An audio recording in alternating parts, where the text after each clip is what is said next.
This man, as a former town of Babylon supervisor, really led the charge, along with the early work in Huntington and the smart growth movement. We're 20 years from that now, Steve, and now he's county exec, and he has a really clearly a regional view, but in the best way, of how to redevelop our downtowns, bring infrastructure investment in, and it's not just that he talks about it, he does it, he gets it done consistently over his career. So he's been an ally for many years, and we're just glad to have him here to kick us off. And I know he's got to run out, and we've gone a little long here, but Steve, hope you can stay an extra couple minutes. Steve Bellone, Suffolk County Exec. Thank you, Eric. Thank you very much. Good afternoon, and it's a pleasure to be here with Vision Long Island, and what an incredible crowd. What an amazing dais. It's a great gathering of Long Islanders and stakeholders and business leaders and people who are just driving the economy here on Long Island. And I'm very excited and optimistic about our future here, quite honestly. We have so many really incredible things happening. And I want to say thank you to Eric Alexander and Vision Long Island and the board and all of the supporters of the organization for the really groundbreaking work they've been doing over the last couple of decades on this issue, which is so critical to Long Island. So please give them a round of applause, and my thanks to them. You know, we are focused in the county on creating economic growth, economic vibrancy, centered on the idea that the only way to really do that is to make our region once again attractive to those young, high-knowledge, high-skill workers that we desperately need, the millennials who have unfortunately been moving away from our region for too many years now. And you know, that effort to create vibrant, sustainable economic growth is also important to keep in mind. Is not enough. It's also about making sure that every community in our county has the opportunity to take advantage of that growth and creating a more equitable island as well. And that is something that we are very focused on in the county.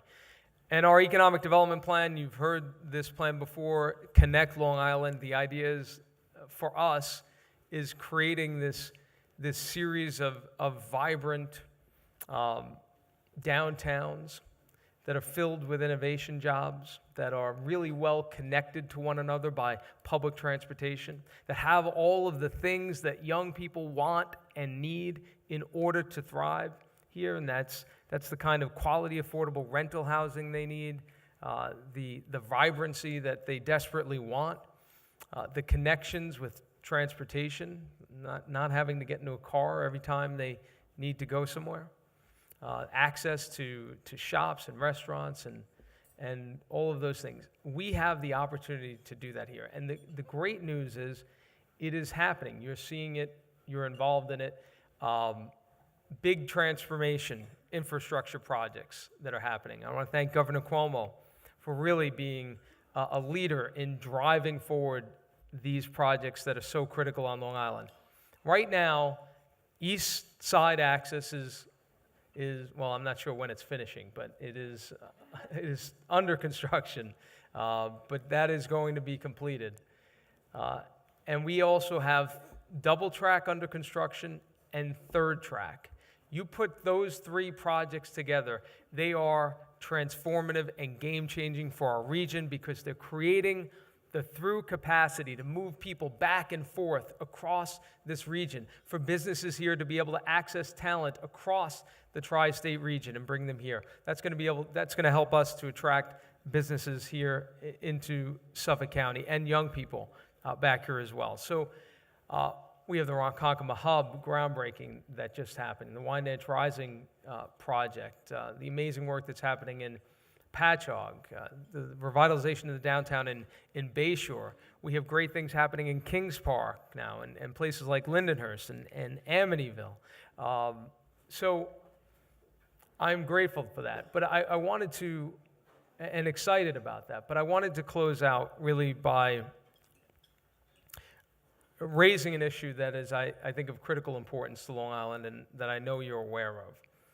And that's something that's happening in Washington right now. There is a tax bill that is being considered right now that has the potential to be catastrophic for Long Island. According to the Long Island Association report, this could represent a more than $4 billion tax increase on Long Island.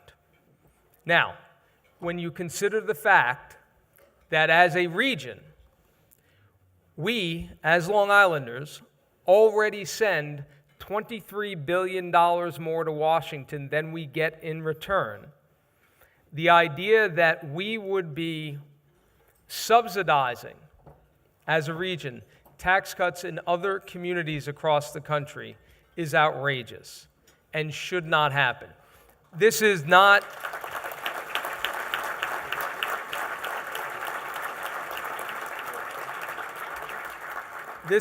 a partisan issue in any way. Our entire congressional delegation here is opposed to this bill. This is a Long Island issue. This is an issue we all must stand up together and fight and say this is wrong, this is unacceptable. And what we're doing at this point now is making an appeal to the president, who is from New York, is a New Yorker, born in Queens. He understands, I believe, that he understands that the middle class on Long Island, that it is different than being middle class in Madison, Wisconsin, or Louisville, Kentucky. It is different. And that has to be taken into account when they're looking at doing tax reform, and it is simply not today. So we are urging the president to use his power and authority to block any bill moving forward that modifies or eliminates the deduction for state and local property taxes. That will be devastating to Long Island.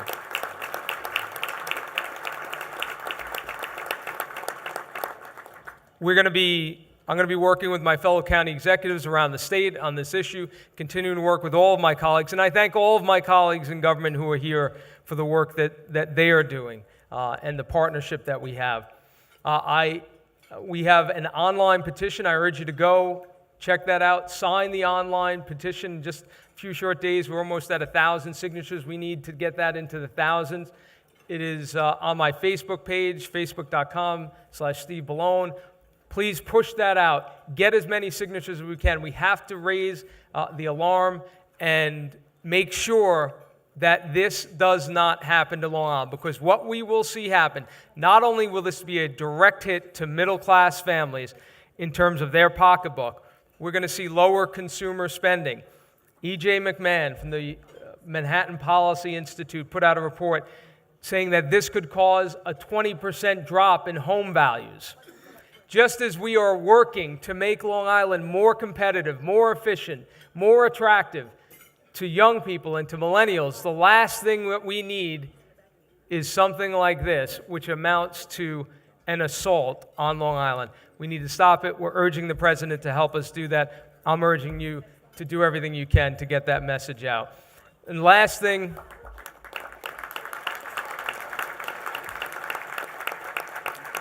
I know she just walked in, and I know she's going to be introduced, but I haven't had the opportunity.